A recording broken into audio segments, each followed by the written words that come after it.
اچھا، یہ جو ڈیجیٹل دنیا ہے جس میں ہم ہر روز رہتے ہیں، کلک کرتے ہیں، شیئر کرتے ہیں، کبھی سوچا یہ بنتی کیسے ہے؟ یہ کوئی جادو نہیں ہے، بلکہ اس کے پیچھے ہے خالص انجینئرنگ۔ تو چلیں دیکھتے ہیں کہ اس پوری تعمیر کے پیچھے کیا سائنس اور کیا فن چھپا ہوا ہے۔ بالکل، یہی تو سوال ہے۔ ایک کلک کیا اور پوری دنیا کی معلومات سامنے۔ لگتا تو بہت آسان ہے نا؟ لیکن اس سادگی کے پیچھے بے شمار گھنٹوں کی محنت، زبردست منصوبہ بندی اور کمال کی ذہانت چھپی ہوئی ہے۔ آج اسی راز کو سمجھنے کی کوشش کریں گے۔ تو اس سارے عمل کا ایک باقاعدہ نام بھی ہے، اسے کہتے ہیں ویب انجینئرنگ۔ اب یہ جو تعریف لکھی ہے یہ تھوڑی ٹیکنیکل لگ سکتی ہے، لیکن اس کا مطلب بہت سیدھا سا ہے۔ دیکھیں، جیسے کوئی پل یا عمارت بناتے ہیں تو اس کے لیے باقاعدہ اصول اور منصوبہ بندی ہوتی ہے نا، بالکل اسی طرح ایک اچھی ویب سائٹ یا ایپ بنانے کے لیے بھی ایک منظم انجینئرنگ کا طریقہ ہوتا ہے۔ تو یہ جو ویب ہے جس پر آج ہماری زندگی کا اتنا انحصار ہے، یہ کوئی راتوں رات کھڑی نہیں ہو گئی۔ اس کی بنیاد کئی دہائیوں کی انجینئرنگ کی کامیابیوں پر رکھی گئی ہے۔ یہ سفر ایک چھوٹے سے تجربے سے شروع ہوا تھا اور آج دیکھیں، یہ دنیا کا سب سے بڑا انفراسٹرکچر بن چکا ہے۔ یہاں اس شاندار سفر کی پوری کہانی ہے۔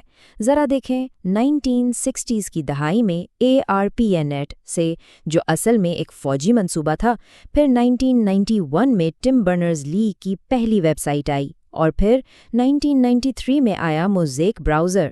یہ ایک انقلاب تھا جس نے ویب کو اٹھا کر ہر عام انسان کے ہاتھ میں دے دیا۔ اچھا، ARPN کی کامیابی کا سب سے بڑا راز کیا تھا؟ وہ تھا پیکٹ سوئچنگ۔ اب سوال یہ ہے کہ یہ ہے کیا بلا؟ ایک مثال سے سمجھتے ہیں۔ سوچیں کہ ایک پوری کتاب ڈاک سے بھیجنی ہے۔ اب آپ پوری کتاب ایک ساتھ بھیجنے کے بجائے اس کا ہر صفحہ ایک الگ لفافے میں ڈالتے ہیں اور ہر لفافے پر پتہ لکھ دیتے ہیں۔ اب اگر کوئی ایک آدھ لفافہ گم بھی ہو جائے یا غلط راستے پر چلا جائے تو باقی تو پہنچ جائیں گے نا؟ بالکل یہی کام پیکٹ سوئچنگ کرتا ہے ڈیٹا کے ساتھ۔ اسی وجہ سے نیٹ ورک اتنا مضبوط اور قابل بھروسہ بنا۔ چلیں اب ماضی سے نکل کر ذرا آج کی بات کرتے ہیں۔ جب بھی کوئی ویب سائٹ کھولی جاتی ہے نا، تو براؤزر اور ویب سرورز کے بیچ میں ایک مسلسل بات چیت چل رہی ہوتی ہے۔ یہ ایک خاص زبان میں ہوتی ہے جسے یہ دونوں سمجھتے ہیں۔ تو آئیے دیکھتے ہیں کہ یہ ڈیجیٹل گفتگو آخر ہوتی کیسے ہے۔ یہ پوری بات چیت ہے نا، 5 بڑے سیدھے سادے سٹیپس میں ہوتی ہے۔ سب سے پہلے ایک درخواست کی جاتی ہے، پھر براؤزر سرور سے پوچھتا ہے کہ بھائی مجھے یہ چیز چاہیے۔ سرور وہ فائل ڈھونڈ کر جواب دیتا ہے اور آخر میں براؤزر اس مواد کو اسکرین پر دکھا دیتا ہے۔ بس یہ ایک بہت ہی منظم ریکویسٹ رسپانس کا چکر ہے جو ہر وقت چلتا رہتا ہے۔ اچھا، سرور سے بات کرنے کے 2 سب سے عام طریقے ہیں، ایک ہے گیٹ اور دوسرا ہے پوسٹ۔ گیٹ کا مطلب سیدھا سا ہے، معلومات لینا یا حاصل کرنا، جیسے گوگل پر کچھ سرچ کیا جاتا ہے، جبکہ پوسٹ کا مطلب ہے معلومات بھیجنا، جیسے جب کوئی لاگ ان فارم بھرا جاتا ہے۔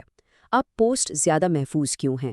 کیونکہ اس میں جو حساس معلومات ہوتی ہیں جیسے پاسورڈ وغیرہ، وہ URL میں نظر نہیں آتی۔ اب آتے ہیں ویب انجینئرنگ کے ایک بہت ہی پریکٹیکل اور اہم مسئلے کی طرف۔ وہ یہ کہ کسی بھی سافٹ ویئر پروجیکٹ کو بنانے میں آخر کتنا وقت لگے گا، کتنا پیسہ لگے گا، اس کا اندازہ کیسے لگایا جائے؟ یہ ایک ایسا بنیادی سوال ہے جس پر ہر بڑے پروجیکٹ کی کامیابی کا دار و مدار ہوتا ہے۔ تو اس چیلنج کو حل کرنے کے لیے انجینئرز نے کوکومو جیسے ماڈلز بنائے۔ اب یہ کوئی جادوئی فارمولا نہیں ہے، بلکہ یہ ایک منظم طریقہ ہے جو اندازوں اور تکوں کے بجائے ڈیٹا اور حساب کتاب کی بنیاد پر پروجیکٹ کی منصوبہ بندی میں مدد دیتا ہے۔ تو سوال یہ ہے کہ یہ کوکومو ماڈل کام کیسے کرتا ہے؟ دیکھیں، یہ بنیادی طور پر پروجیکٹس کو 3 کیٹیگریز میں تقسیم کرتا ہے۔ پہلی ہے آرگینک، یعنی چھوٹے اور آسان پروجیکٹس۔ دوسری سیمی ڈیٹیچڈ، یعنی درمیانے درجے کے، اور تیسری ہے ایمبیڈڈ، جو سب سے زیادہ پیچیدہ ہوتے ہیں، جیسے کسی ہوائی جہاز کا کنٹرول سسٹم۔ اور اس ٹیبل میں صاف نظر آ رہا ہے کہ پروجیکٹ جتنا پیچیدہ ہوتا جائے گا، اسے بنانے کی کوشش یعنی ایفرٹ بھی اتنی ہی بڑھتی جائے گی۔ اب ذرا اس ماڈل سے حساب لگا کر دیکھیں۔ ایک ایمبیڈڈ پروجیکٹ ہے جس میں 4 لاکھ لائنوں کا کوڈ ہے۔ اسے بنانے کے لیے تقریباً 4772 پرسن منتھس لگیں گے۔ اس کا مطلب کیا ہوا؟ اس کا مطلب یہ ہوا کہ اگر ایک شخص اکیلا یہ کام کرے تو اسے تقریباً 400 سال لگ جائیں گے۔ یہ نمبر ہمیں احساس دلاتا ہے کہ بڑے سافٹ ویئر پروجیکٹس اصل میں کتنے بڑے ہوتے ہیں۔ لیکن سوال یہ ہے کہ کیا صرف کوڈ کی لائنیں گن لینا کافی ہے؟ نہیں، بالکل نہیں۔ اصل دنیا میں کسی پروجیکٹ کی کامیابی کا انحصار بہت سی دوسری چیزوں پر بھی ہوتا ہے، اور اسی لیے ایک سادہ سا ماڈل ہمیشہ پوری کہانی نہیں بتا سکتا۔ اور اسی وجہ سے انٹرمیڈیٹ کوکومو ماڈل بنایا گیا۔ یہ ماڈل صرف پروجیکٹ کا سائز نہیں دیکھتا، بلکہ یہ ٹیم کا تجربہ کیسا ہے، سافٹ ویئر کتنا پیچیدہ ہے، کون سے ٹولز استعمال ہو رہے ہیں، اس طرح کے تقریباً 15 مختلف فیکٹرز کو بھی اپنے حساب میں شامل کرتا ہے، اور یہی چیز ہمیں انجینئرنگ کی گہرائی اور باریکی دکھاتی ہے۔ تو چلیں اب اس ساری گفتگو کو سمیٹتے ہیں۔ ہم نے ویب کی تاریخی بنیادوں سے شروعات کی اور دیکھا کہ آج کے دور میں کتنی تفصیلی منصوبہ بندی کی جاتی ہے۔ اور یہ ساری بات ہمیں گھوم پھر کر ویب انجینئرنگ کی اسی بنیادی تعریف پر واپس لے آتی ہے، یعنی اندازوں اور تکوں پر کام نہیں کرنا، بلکہ منظم اور قابل پیمائش طریقوں پر چلنا ہے۔ یہی وہ اصول ہے جس پر ایک قابل بھروسہ ڈیجیٹل دنیا کی بنیاد رکھی جاتی ہے۔ تو خلاصہ یہ ہے کہ ویب کوئی اتفاقی جادو نہیں ہے۔ آرپانیٹ کے بنیادی ڈیزائن سے لے کر کوکومو جیسے جدید ماڈلز تک، یہ سب ایک بہت بڑی، مستقل چلنے والی اور بہت سوچ سمجھ کر کی گئی انجینئرنگ کا نتیجہ ہے۔ اور آخر میں ایک سوال سب کے لیے، جس طرح ہماری ڈیجیٹل دنیا مصنوعی ذہانت، میٹاورس اور انٹرنیٹ آف تھنگز کی وجہ سے اور بھی پیچیدہ ہوتی جا رہی ہے، تو ویب انجینئرنگ کے سامنے کون سے نئے اور بڑے چیلنجز آئیں گے؟ اس کا مستقبل کیا ہوگا؟